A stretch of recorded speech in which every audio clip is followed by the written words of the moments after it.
Agora sim. Ok, bom, então boa noite a todos, sejam muito bem-vindos a mais um encontro do nosso grupo de estudos em ecofisiologia do estresse de plantas. Especialmente quero saudar a especialista dessa noite, a pesquisadora Alexia Natália, e também aos moderadores Kaique e Camila. É com muita satisfação que a gente traz esse tema. Dessa vez o nosso olhar vai para sistemas radiculares das plantas, especialmente da ceroleira, e olhar para os micro-organismos que contribuem para que o manejo seja cada vez mais eficiente, sem dúvida é um tema que interessa a todos. Então, eu quero agradecer a presença de todos que aqui estão, assim também, e de modo muito especial, a especialista dessa noite, e vamos discorrer sobre esse tema, mas antes, a turma do GISP sempre tem um aviso para dar, não é, Kaique? Isso, Ana. Então, boa noite, pessoal. Posso começar, Ana? Boa noite, pessoal. Meu nome é Sim, por Kaique. favor. Sejam muito bem-vindos. Meu nome é Kaique Teixeira, sou discente do curso de Agronomia do IF Sertão do Campus Petrolina, Zona Rural. Atualmente estou no 7º período e também faço parte do GISP, que é o Grupo de Estudos sobre Ecofisiologia e Estresse de Plantas. Então, é com muita satisfação que nessa noite eu modero pela primeira vez, não estou inaugurando a moderação aqui da palestra junto com a especialista Alexia, que posteriormente vai se apresentar melhor. E antes de começar e dar a voz para que a gente possa aprender com os conhecimentos que serão aí compartilhados pela Alexia, a gente precisa dar alguns avisos importantes para que a transmissão ocorra de forma eficiente.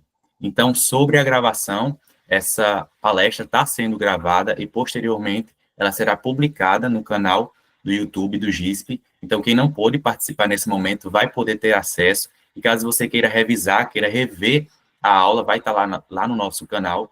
Sobre a dinâmica da palestra e perguntas, a Alexia, ela organizou sua apresentação com uma duração de aproximadamente 40 minutos, então ela prefere que tenha um momento específico reservado para as perguntas, que será no final.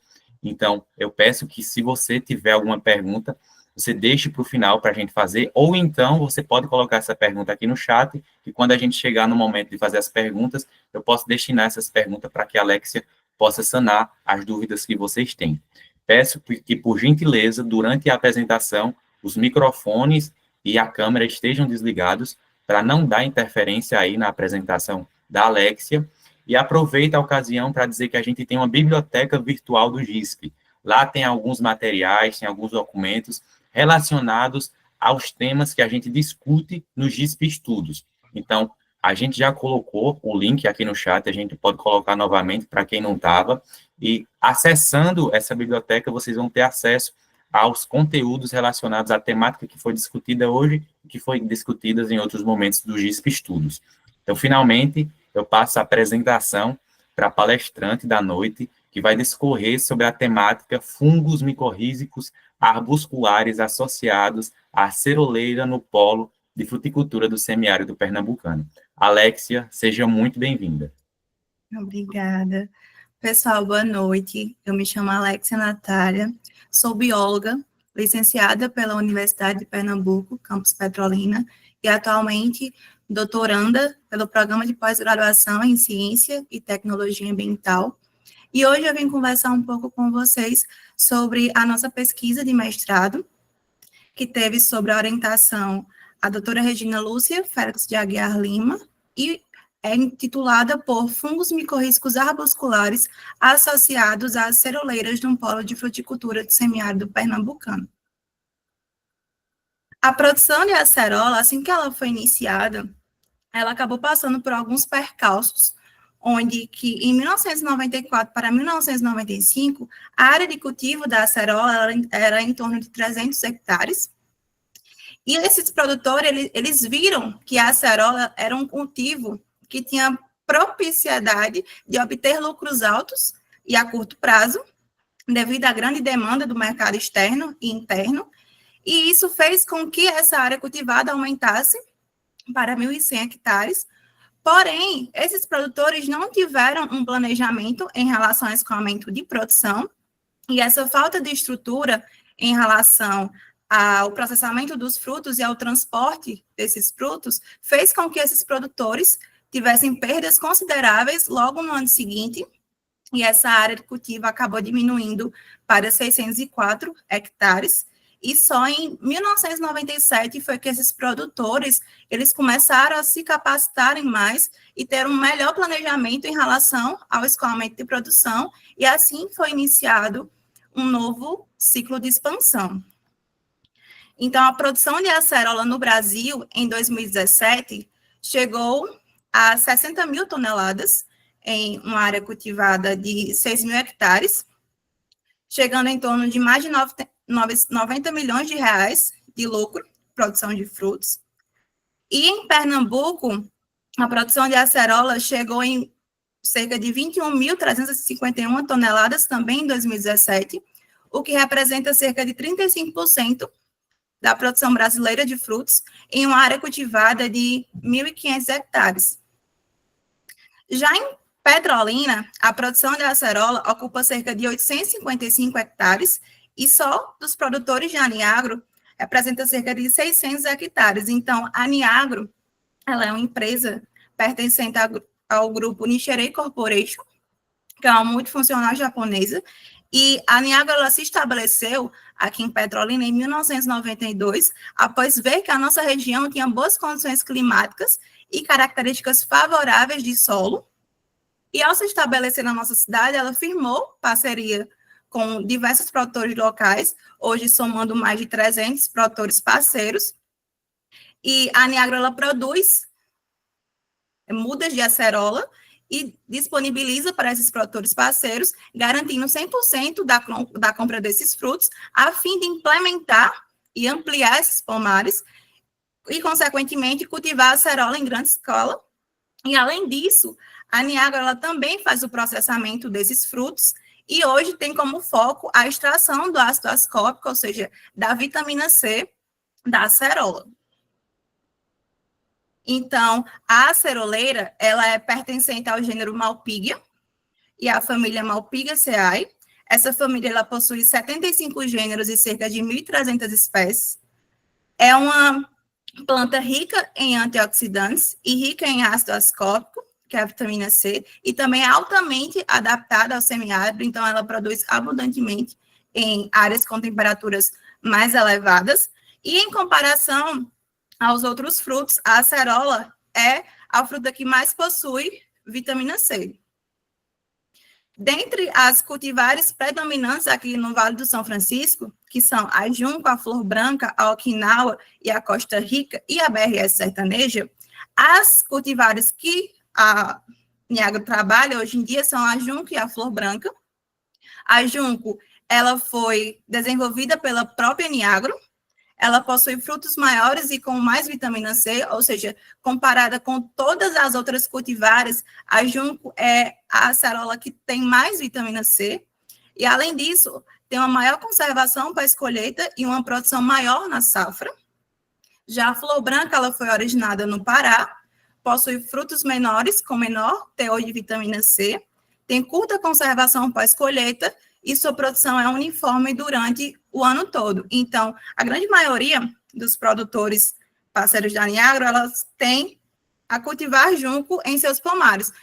E alguns poucos produtores ainda possuem as duas cultivares, pois mesmo que a junco ela consiga produzir bastante durante o período da safra, chega um momento da entre-safra que ela cessa sua produção. Então, a flor branca, mesmo que pouco, ela consegue ali produzir durante o ano todo e acaba suprindo essa necessidade econômica que a junco causa nesse período da entre-safra. A produção de acerola, aqui no nosso polo de fruticultura irrigada, ela acontece tanto em lojas empresariais como em lojas familiares, e a sua produtividade média é em torno de 20 a 25 toneladas por hectare. E o seu cultivo acontece tanto sob manejo convencional, como sob manejo orgânico. Em termos de produtividade, alguns produtores parceiros de Aniagro produzem ali em torno de 8 a 10 toneladas por hectare, o que é considerado uma baixa produtividade. Outros produzem em torno de 20 a 25 toneladas por hectare, o que é considerado uma média produtividade. E outros produzem em torno de 40 ou mais toneladas por hectare, o que é considerado uma alta produtividade. Em relação aos manejos, como eu falei, A produção da acerola acontece tanto sob manejo convencional, como sob manejo orgânico, porém, o predomínio é do manejo convencional, onde 90% dos produtores adotaram esse manejo e apenas 10% deles adotaram o manejo orgânico. Sobre os insumos, os pomares sob o sistema convencional utilizam fertilizantes industrializados e os produtores que possuem pomares orgânicos utilizam esterco, torta de mamona e calda orgânica. E a Aniagro tem como diretrizes a não utilização de defensivos agrícolas. A agricultura industrializada, que também é conhecida como sistema convencional, ela representa cerca de 80% da alimentação mundial e ocupa cerca de 25% de área cultivada. E a agricultura tradicional, que inclui o sistema orgânico, representa cerca de 20% da alimentação mundial e ocupa 75% de área cultivada. Então, o sistema convencional, ele faz uso de fertilizantes inorgânicos, defensivos agrícolas, água e energia derivada de combustíveis fósseis, e a utilização inadequada faz com que acabe causando poluição dos solos, água e ar, e, consequentemente, a emissão de gases de efeito estufa. E o sistema orgânico faz uso de adubos orgânicos de origem animal e vegetal. Eles não utilizam defensivos agrícolas e fertilizantes sintéticos. Para o controle de pragas e doenças, faz a utilização de materiais biológicos e orgânicos e também utiliza a rotação de cultura como estratégias para a manutenção da fertilidade do solo e do equilíbrio ecológico. Solos sob sistema orgânico têm maiores teores de carbono, nitrogênio, atividade microbiana e enzimática, comparado aos solos sob sistema convencional, e a utilização dessa matéria orgânica como substrato e fonte de energia para os micro-organismos faz com que seja favorecida essa interação simbiótica, e é aí onde entra os fungos micorrízicos arbusculares. Esses fungos são micro-organismos biotróficos, ou seja, eles necessitam de uma planta hospedeira para se estabelecer e se desenvolver, e eles se associam com as raízes nos diversos ecossistemas, inclusive com as raízes das aceroleiras, e ao se associarem com essas raízes, eles formam uma relação simbiótica, micorrízica arbuscular, e essa relação confere benefícios para ambas as partes. Ou seja, os fungos micorrízicos arbusculares, eles conferem para as plantas, disponibilizam para essas plantas uma maior absorção de água e de nutrientes, principalmente aqueles nutrientes de baixa absorção, como o fósforo, e além disso também confere uma maior resistência a patógenos foliares, uma maior tolerância à salinidade e à seca, também uma resistência local e sistêmica a patógenos de raiz e também em relação à toxidez por metais pesados. O objetivo geral da nossa pesquisa foi analisar essa associação de fungos micorrízicos arbusculares com aceroleiras em pomares no polo de fruticultura do semiárido pernambucano e em mudas produzidas por enxertia. Os objetivos específicos foram avaliar o grau de colonização micorrízica das raízes de aceroleiras e avaliar a quantidade de esporos de FMAs presentes no solo rizosférico dessas aceroleiras em pomares com diferentes sistemas de cultivo, orgânico e convencional, e produtividade, alta, média e baixa, nos pomares de safra e entre safra, e avaliar a colonização micorrízica de mudas de aceroleiras produzidas por enxertia da cultivar junco na flor branca e da aplicação de inoculante micorrízico comercial. Então, em relação à metodologia, o experimento 1 visou avaliar os parâmetros micorrízicos das aceroleiras em pomares no semiárido. Então, tanto o experimento 1 como o experimento 2, eles foram em parceria com a Aniagro. A coleta foi realizada em pomares orgânicos e convencionais. As coletas nos pomares orgânicos foram em pomares de alta e média produtividade, e as coletas nos pomares convencionais foram em pomares de alta, média e baixa produtividade. A coleta de solo rizosférico e raízes foram feitas em 14 pomares, então, Em cada um desses pomares foram feitas coletas em 10 plantas, 10 amostras em cada um dos 14 pomares no período da safra, mais especificamente nos meses de novembro e dezembro. E no período da entre-safra, a gente foi novamente nesses pomares e coletamos nas mesmas plantas, mais especificamente no período de junho e julho. Em relação ao experimento 2, que foi a avaliação da condição micorrízica em mudas de aceroleira produzida em viveiro agrícola da Niagro, nós tivemos um delineamento experimental com 50 mudas em 5 tratamentos, onde o primeiro tratamento foram mudas de flor branca, o segundo tratamento foram mudas de flor branca não enxertadas e não inoculadas. O tratamento 3 foram mudas de flor branca não enxertadas e inoculadas. O tratamento 4 foram mudas de flor branca enxertadas com junco e não inoculadas. E o tratamento 5 foram mudas de flor branca enxertadas com junco e inoculadas. Então, aos 90 dias, nós coletamos as 10 mudas de tratamento 1, enxertamos as mudas de tratamento 4 e 5 e inoculamos as mudas de tratamento 3 e 5, e aos 135 dias, nós realizamos a coleta dos tratamentos 2, 3, 4 e 5. Então, essas mudas foram produzidas a partir do substrato com solo e esterco, numa proporção de 3:1, e semente de flor branca, e foram deixadas para se desenvolverem por 90 dias. E aos 90 dias, foi iniciado o processo de enxertia. Então, a parte aérea, o cavaleiro da muda, ele foi removido, e aí foi realizado um corte central no caule da flor branca, e foi unido a esse caule uma outra espécie de aceroleira, que nesse caso foi a junco, e essas duas espécies, elas foram unidas com fita de enxertia e foram deixadas para se desenvolverem por mais 45 dias, e aos 135 dias elas ficaram prontas. A inoculação dessas mudas, elas foram feitas com inoculante micorrízico microcílio. Após isso, foi iniciada a avaliação da colonização micorrízica das raízes de FMAs, onde foi separada as raízes mais finas, ou seja, as radicelas do solo rizosférico. Então, essas raízes mais finas, elas foram submetidas a 4 reagentes.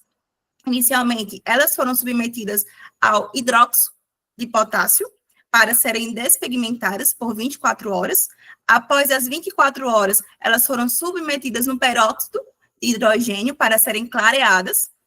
Depois, elas foram submetidas ao ácido clorídrico a 1% para serem acidificadas.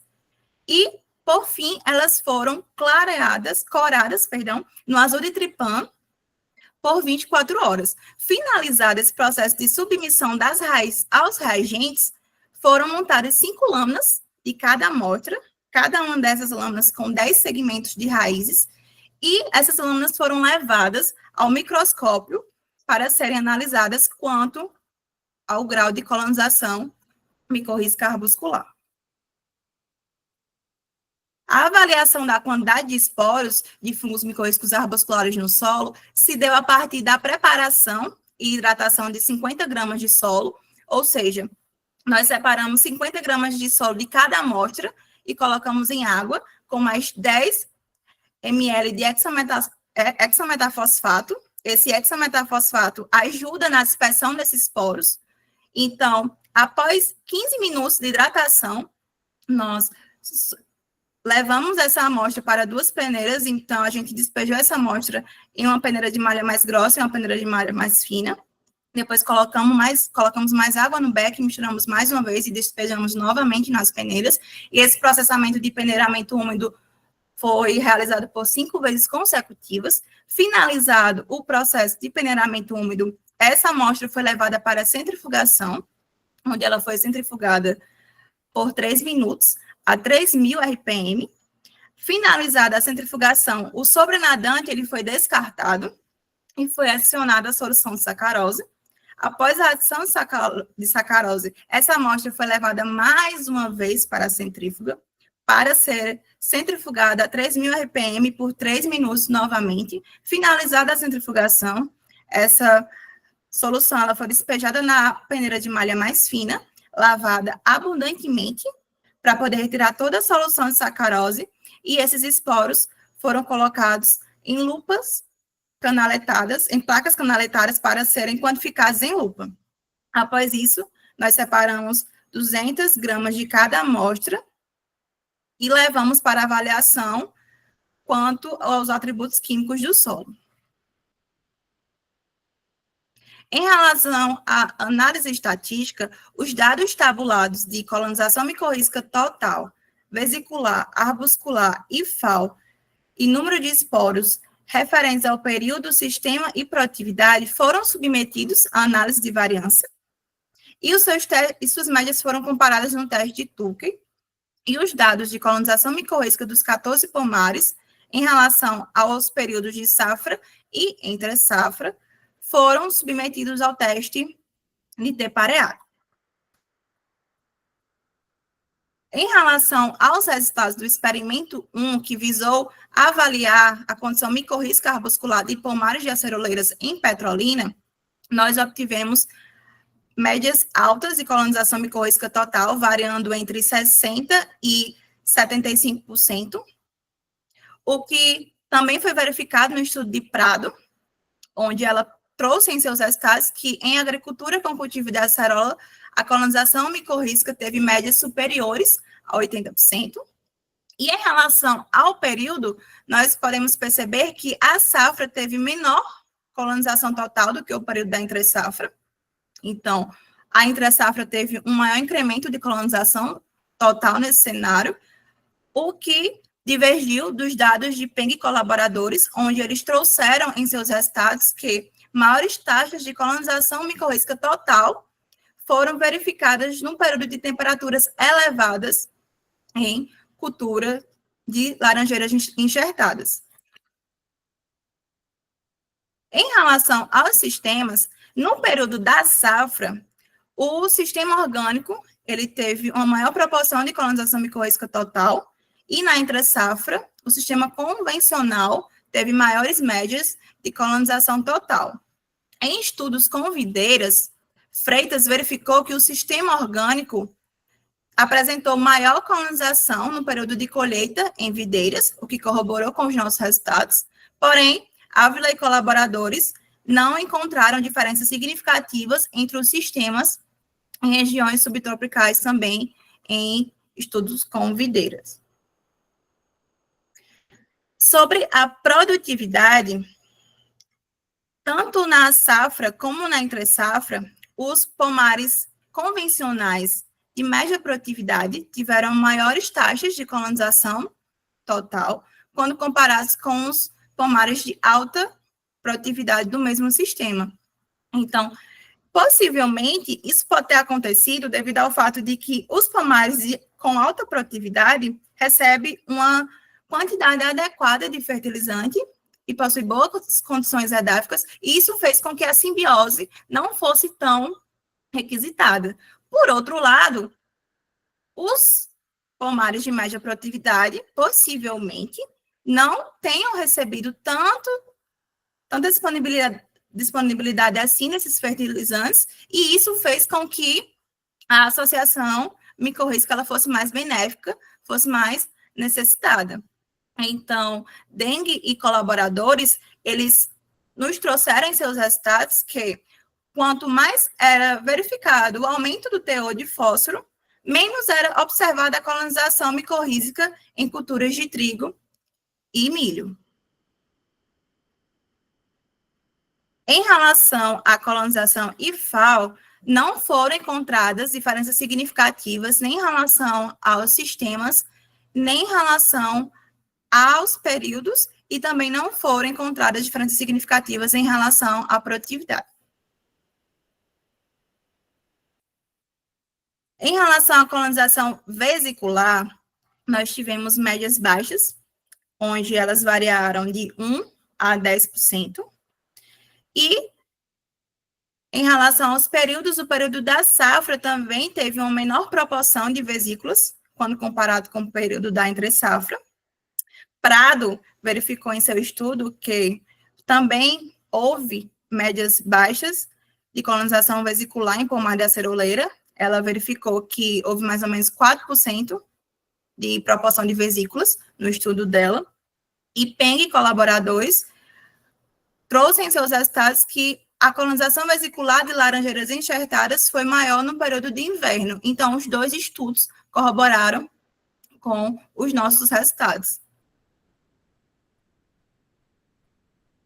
Em relação à colonização vesicular sobre sistema e produtividade, na safra, o pomar orgânico e com alta produtividade teve uma maior proporção de vesículas do que os pomares de alta, média e baixa produtividade do sistema convencional, e na entre-safra não foram encontradas diferenças significativas em relação aos sistemas de produtividade. Guilherme e colaboradores verificaram em cultura de cebola cultivada sobre sistemas orgânicos e convencionais que não houve diferença significativa na colonização vesicular. Já em relação à colonização arbuscular, nós também verificamos médias baixas, que variaram entre 1% a 20%, e não foram identificadas diferenças significativas em relação aos períodos de safra e entre-safra nesse cenário. Prado verificou 18% de colonização arbuscular em pomar de aceroleira, e em estudos com mangueiras foi verificado um aumento progressivo ao decorrer dos estádios fenológicos, com médias máximas na frutificação e valores superiores a 18% no estudo de Coelho e 19% no estudo de Pereira. Em relação aos sistemas e produtividade, na safra, a colonização arbuscular foi maior no período no pomar sob sistema orgânico e com alta produtividade, e isso pode ter acontecido devido ao fato de que esse pomar recebe uma grande quantidade de matéria orgânica. Já na entre-safra, os pomares que se destacaram foram os pomares de média produtividade e sob o sistema convencional. Então, isso também deve estar relacionado com o fato de que esses pomares, eles recebem uma grande quantidade de fertilizantes inorgânicos.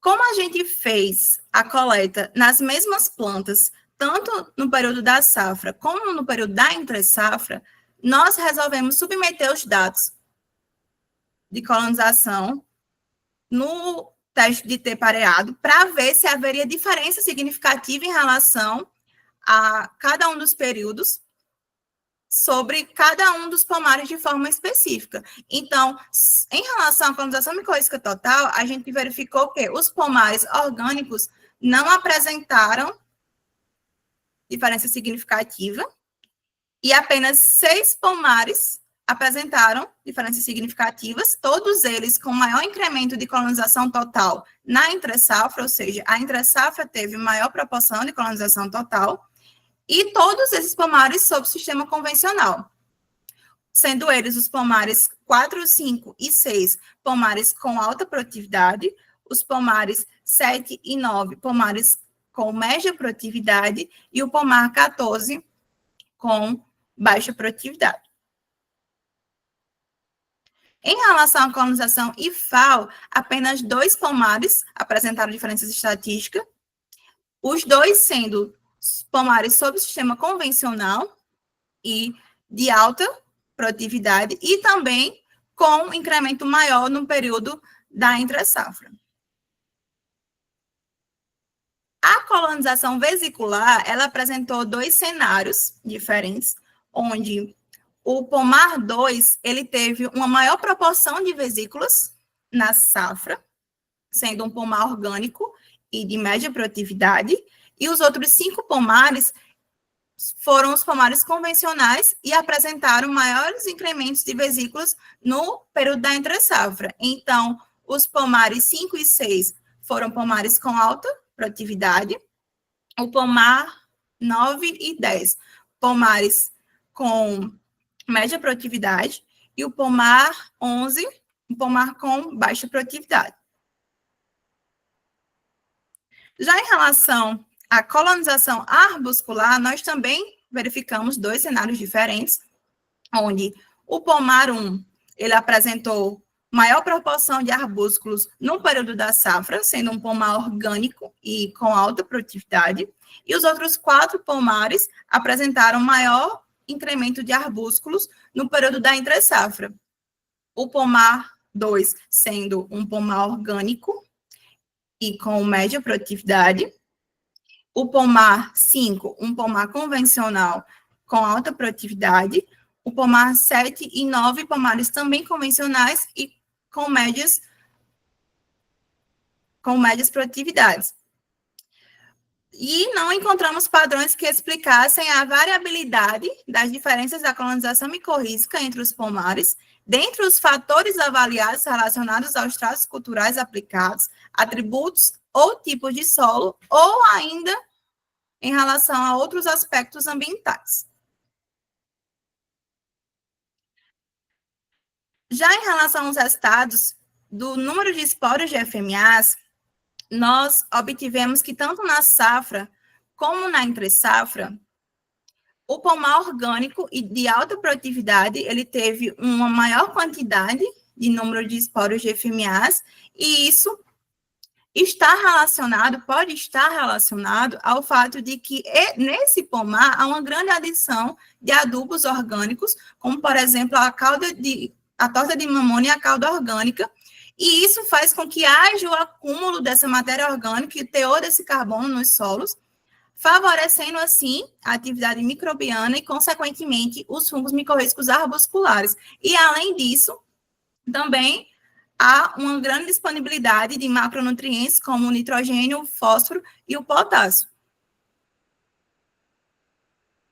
Estudos em solos de pastagem e em cultivos de plantas forrageiras trouxeram resultados que corroboram com os nossos, onde eles verificaram que em sistemas orgânicos houve uma maior abundância de esporos viáveis. Em relação aos atributos químicos do solo, o teor de fósforo ele foi alto na maioria dos pomares, com exceção do pomar 13 e do pomar 13 na entre-safra e do pomar 2 e 5 na entre-safra, onde o pomar 2 e 5 apresentou teores médios, e já o teor de carbono, ele apresentou valores menores que 8 gramas por quilo, o que é considerado um nível baixo para esse atributo. Em relação ao pH, foi verificado a acidez média na maioria dos pomares, tanto na safra quanto na entre-safra.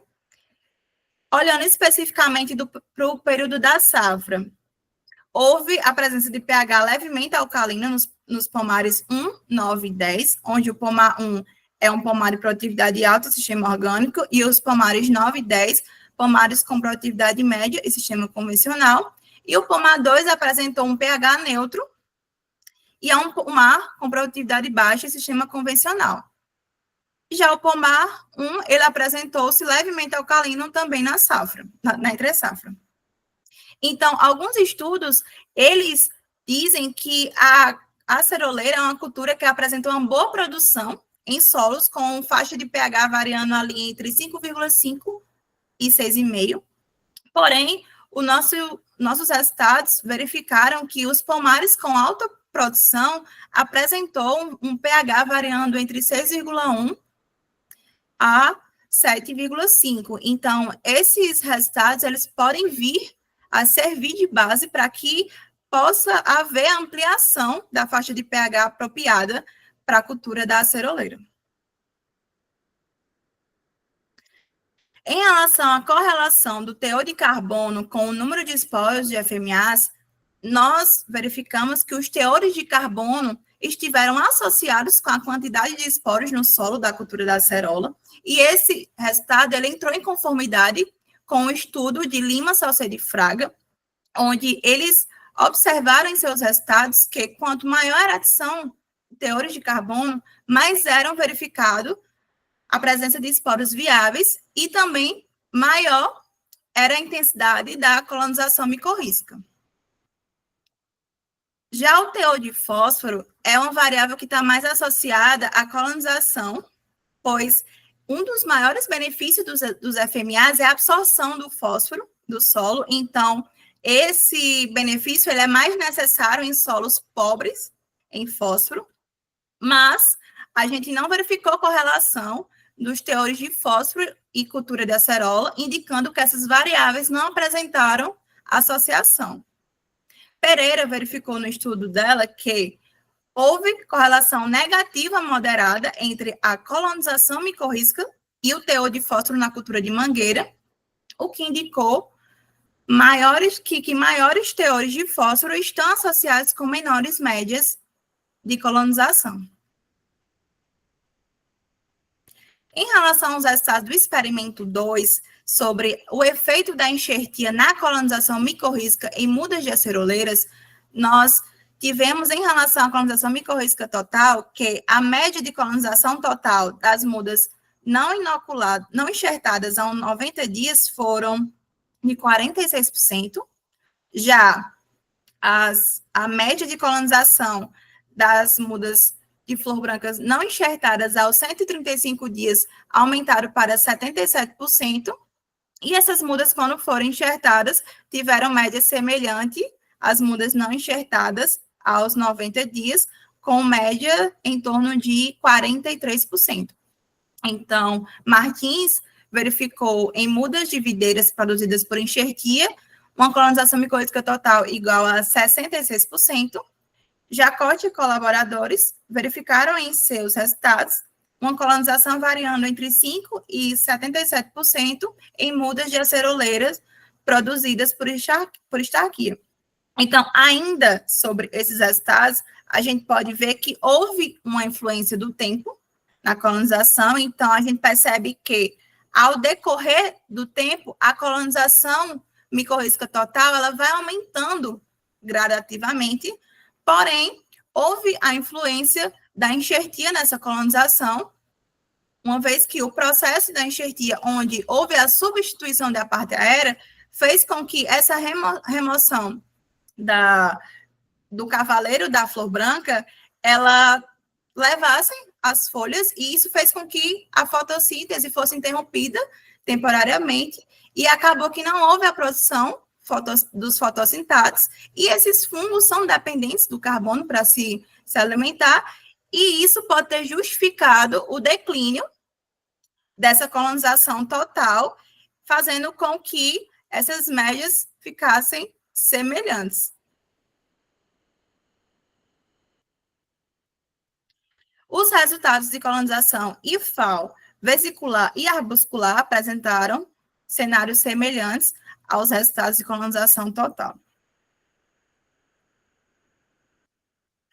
Já os resultados do efeito da aplicação de inoculante micorrízico no grau de colonização em mudas de aceroleira apresentou os seguintes resultados em relação à colonização total.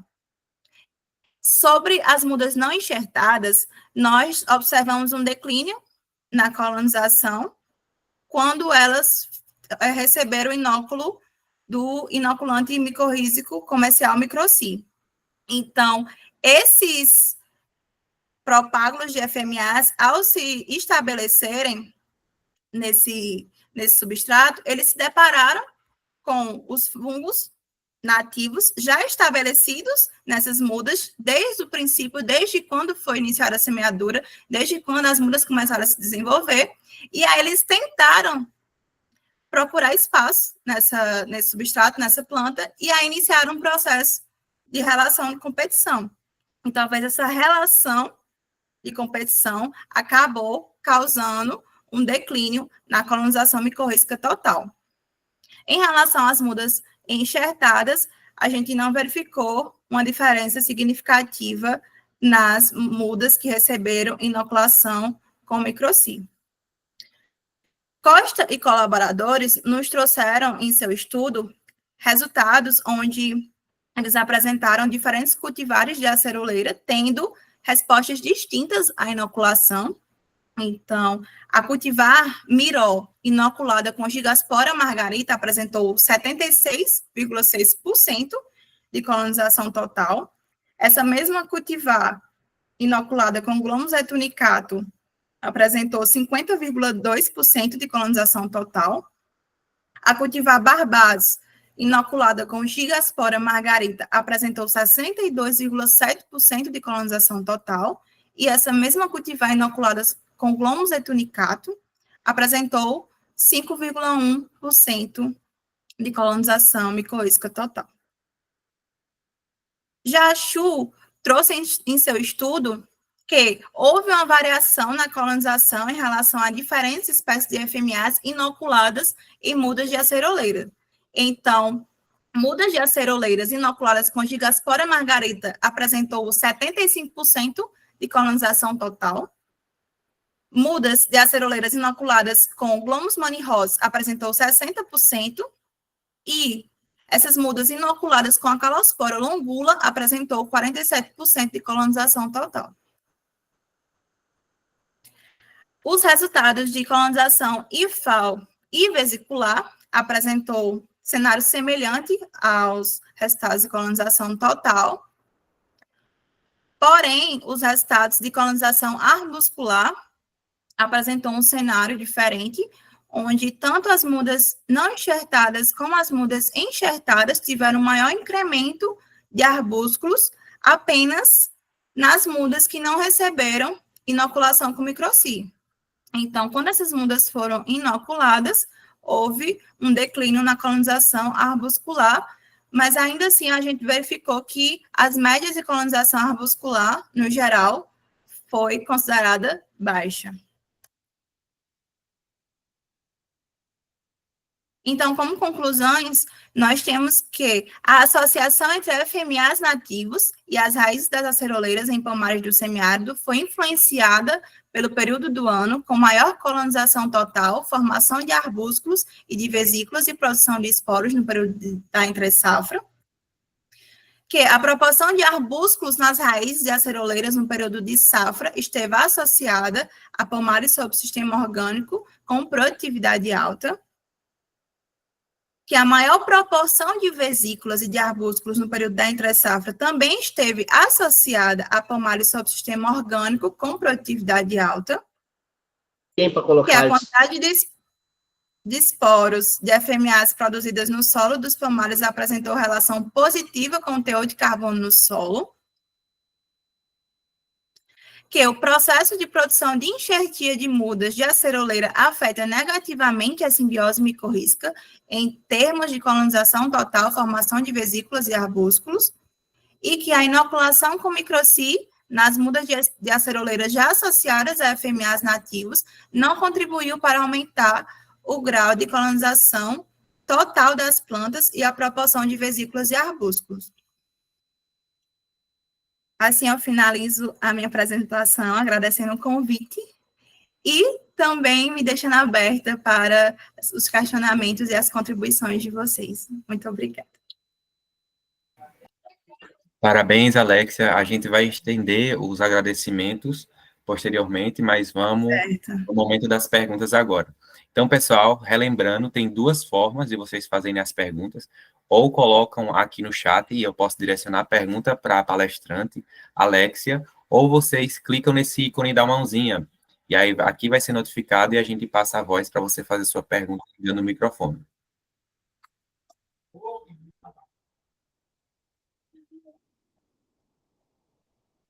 Pode falar, Ana Rita. Pronto, como eu estou com dois dispositivos, acho que não está dando interferência, não.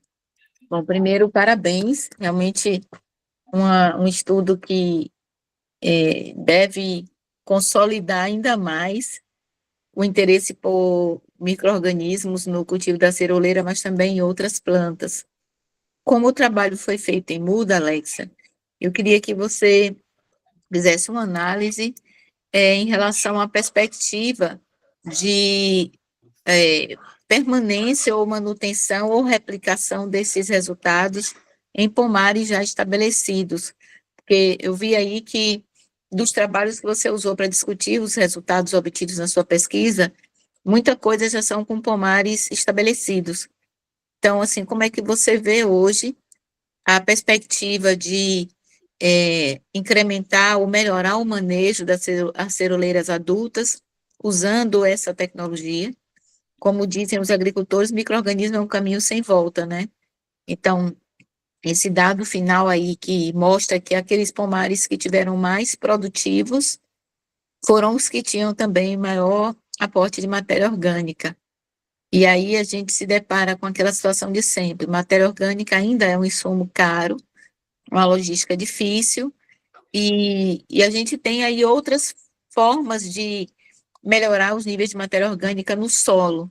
Então, de maneira geral, como é que você vê a aplicabilidade dessa tecnologia e até mesmo os seus resultados em pomares estabelecidos? Muito obrigada. Eu gostei bastante da sua apresentação. Obrigada. Então, eu vejo a utilização dos fungos micorrízicos arbusculares em pomares já estabelecidos como uma forma da gente, como a senhora falou, né, de fazer esse melhoramento de matéria orgânica e também de diminuir, porque às vezes o produtor ele utiliza muito nutriente, que às vezes é desnecessário, gasta muito com fertilizante, e inclusive a gente vai até tentar fazer isso no doutorado, que é para testar os níveis de fósforo, para ver a quantidade ideal para aplicar o nível de fósforo e ter essa simbiose micorrízica ativa para poder melhorar ainda mais o desenvolvimento dessas plantas. Eu não sei se eu consegui Sim, sanar. sim. Sim, sim. A gente já tem essa preocupação em outros cultivos e muito me alegrou ver que também nos pomares de acerola há essa mesma preocupação, até porque a gente sabe que os produtores de acerola aqui, que prevalecem aqui na região, são, na sua maioria, pequenos agricultores e que realmente dependem muito dos contratos com a Niagro, muitas vezes, para poder ter um cultivo rentável, né? Sim. E aí, o outro ponto que eu queria falar para você é de algo que eu aprendi há poucos meses. Eu já comecei a experimentar, mas ainda não digo que é 100% uma avaliação que eu utilizo, mas já fiz uma pequena experiência. Eu assisti uma palestra falando sobre o uso de micro-organismos como uma estratégia para que as plantas aprendam a lidar melhor com os estresses ambientais, né? As sinalizações que partem dessa interação seria uma eficiente forma de ajudar a planta a mitigar estresses. E uma das avaliações que o pesquisador pontuou foi avaliar o BRICS das raízes, para ver se a planta está entregando para o micro-organismo um recurso que ele vai utilizar para garantir aquela parceria entre planta e micro-organismo no ambiente solo. E aí, o que é que você acha desse tipo de avaliação? Você já fez em algum momento? Não, ainda não. E eu não tenho tanta propriedade para falar sobre ainda, mas eu acho que é bem significativo e eu acho que vai ser muito importante. E acredito que vale a pena fazer esse tipo de estudo, porque é necessário, né? Então, eu acho que a gente tem que estar aberta a todos os caminhos possíveis para poder entender mais sobre tudo. E eu acho interessante e significativo essa perspectiva, essa linha de pesquisa que a senhora falou. E Uhum. eu vou até me apropriar mais, porque eu gostei, achei interessante. E eu vi que você falou aí sobre fotossintatos da planta em relação a alguns resultados. Aí na hora eu me lembrei se então as avaliações de BRICS na raiz de repente podem dar um indicativo de trabalho mútuo entre a planta e a biota do solo.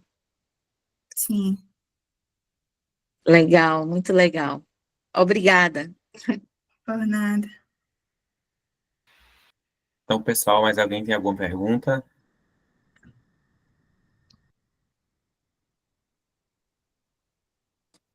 Se não tiver, eu queria aproveitar para a gente ir fazendo alguns comentários aqui sobre coisas que eu aprendi recentemente, e é muito legal a gente ter a visão de um biólogo que lida com um tema que interessa bastante ao contexto agronômico. Precisamente sábado passado, Jadson, que está aqui, ele estava inclusive participando como um dos palestrantes, o consultor Jadson do abacate, e a gente ouviu uma palestra sobre superfrutas. A acerola, todo mundo já sabe da riqueza em vitamina C e até mesmo precursores de vitamina A. No meu mestrado, eu trabalhei com pós-colheita de acerola para uma fábrica de suco, na época. E aí eu aprendi um monte de coisa, mas assim, a gente acha que, entre aspas, caiu da moda, né? Mas esses alimentos, tem um nomezinho que usa para esses alimentos que melhora a saúde sem precisar ser remédio, eu esqueci o nome. Natura C. Probiótico?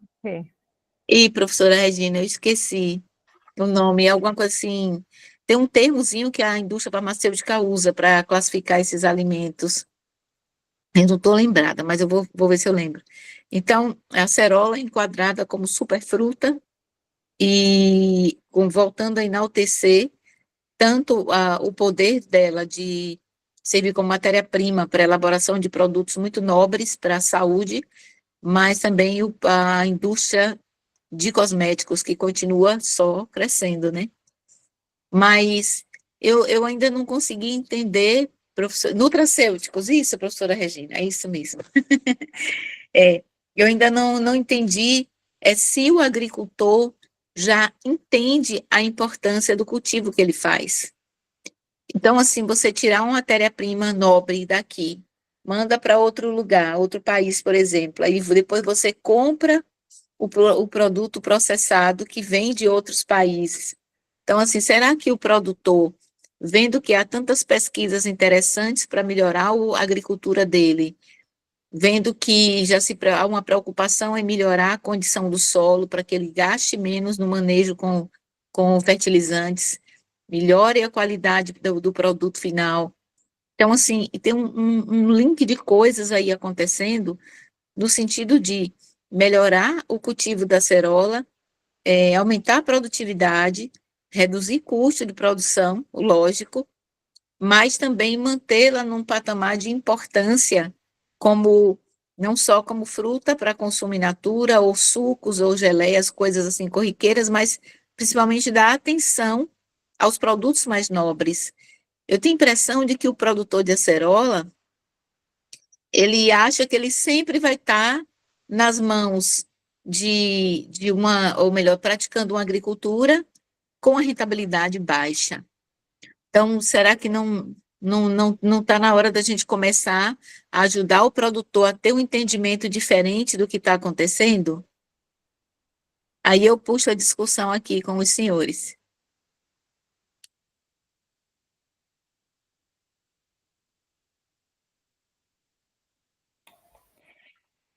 Eu acho que para muitos tem os que super cuidam, né?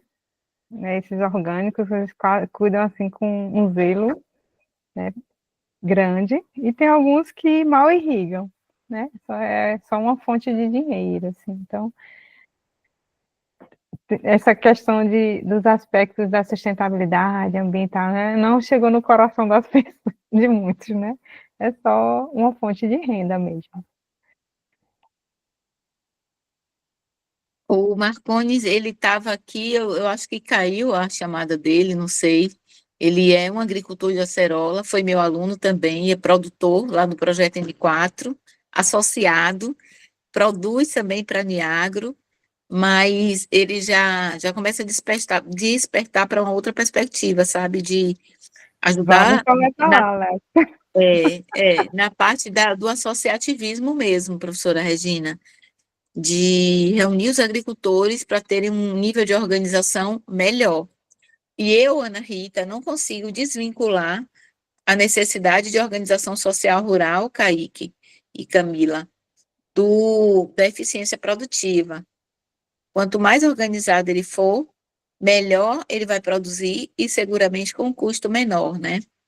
Então, assim, a gente vê que é uma pesquisa altamente refinada, muito bem elaborada, mas, assim, a gente, talvez com o passar do tempo, talvez já num outro momento da trajetória da Alexia, pensar em como fazer essa informação chegar de maneira mais resumida, mais simplificada ao produtor, exatamente para que a gente comece mesmo nesse trabalho de incutir essa necessidade de fazer diferente, de melhorar os seus processos produtivos, e de ter uma visão de futuro, no sentido de aumentar a vida útil do pomar dele e reduzir os custos de produção, mas manter as plantas produtivas o máximo de tempo possível.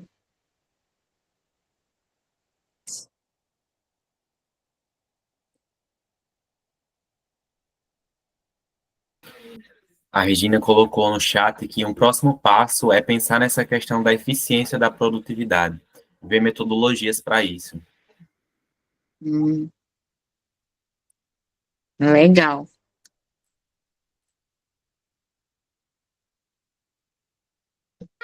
Então, pessoal, podemos encerrar com o momento de perguntas. Mais alguma? Estou olhando aqui Tem muitos parabéns. Pronto, estou aqui olhando o chat também. Pronto, é só uma dúvida, Kaique e Camila. Nos links que lá estão, já tem 2 trabalhos que eu acho que eu escutei Camila falar, não foi, Camila? Sim, Ana. Sim. Certo. Eu tenho também só agora uma outra curiosidade em torno do trabalho da pesquisadora. Tem um produto aí que tem SI no final. Isso, que significa silício. Era o que eu estava pensando, já gostei disso. Na verdade, o microci ele tem apenas uma espécie de fungos micorrizocarboscolares, que é o Rhizosphagus, e também tem silício. Entendi, isso é interessante. Então, assim, será que foi possível perceber alguma contribuição do nutriente, não, do elemento benéfico silício para o incremento dessa população de fungos? Então, eu acho que a professora pode responder com mais propriedade, mas, na minha visão, eu não vi algo tão significativo em relação aos resultados, sabe? Mas, se a professora quiser... Era mais um veículo físico para fazer um gel, para colocar o propágulo, certo? Era algum meio inerte, né, para conduzir, né? Que aí, as formas de produzir inóculo poderia ser um material seco, né? Ou esse em gel, né? Tem algum meio mais líquido, né? Então, é mais o veículo. Compreendi. Para o material dos fungos ficar. Compreendi. Alexia, a gente tem uma pergunta de Adson Ferraz no chat. Ele diz o seguinte: já se tem aplicação em áreas produzindo no Vale? Do inoculante micorrízico? Isso. Né? Uhum. No meu entendimento, não. Ainda não vi nenhum produtor aplicando em seus pomares esse inoculante, não. Na acerola não tem, mas eles têm feito aplicações em uva e manga. Aí a gente já andou fazendo uma checagem em campo, certo? Mas na acerola a gente testou só na muda. Maravilha. Então, professora Regina, e nas pesquisas conduzidas pela equipe de vocês e da Alexia, vocês veriam como produtivo o incentivo do uso desse manejo já na produção de mudas de acerola? Seria um serviço já a oferecer para os produtores de muda? Então, a gente chegou a alguns resultados, mas também chegou a outras perguntas. Então, a gente pensou em ver essa inoculação em outra forma. Da forma que a gente testou aqui, na muda, em uma situação ela declinou e na outra não teve diferença. Mas se a gente, por exemplo, levar para o campo, será que tem diferença da que recebeu inoculante ou não? Então, surgiram algumas Uhum. perguntas a mais que a gente vai tentar avançar no doutorado, né? Compreendi. Então, em princípio, não, porque os fungos do solo, o solo não era esterilizado, né? O fungo que é o solo da Niágara, aí já tinha fungos nativos do solo, então eles já estão super adaptados. Então, talvez para mudas, não. Não sei se vão fazer algum teste em pomares, e ver em relação a ter a ver com a produtividade, né? Aí é outra coisa. Entendi. A Muitos professora aspectos. Regina e Alex, vocês estão em Petrolina ou em outra cidade? Aqui em Petrolina. A gente é da Ah, UPE. legal, muito bom.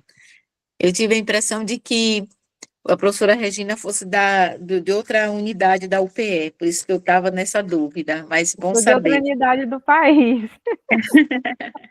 Eu sou do Maranhão, aí fala, mas já perdi O não tem sotaque? mais sotaque, Eu mas já ainda é moro aqui há diferente, né? 25 anos, não perdi o meu ainda. Então, aí o meu já é um Maranhão, assim, mais ou menos mais perdido. Ok. Então, devolvo a palavra para Kaique e Camila. Camila, quer falar algo? Eu já posso começar. Só agradecer aí pela apresentação, por compartilhar com a gente. E quando tiver disponível para publicação, né? Pode mandar para a gente. Pode deixar. Obrigada. Eu que Bom, agradeço. Então, Alex, então, eu queria estender os agradecimentos em nome do GISP. Tenha certeza, tenha ciência de que todas as informações que você acabou de compartilhar com a gente é bastante interessante, não só a nível acadêmico, porque aqui nessa palestra tem muitos estudantes, mas também tem muitos profissionais, então se estende a importância de suas informações, desde o público acadêmico até para o profissional que já está atuando no mercado.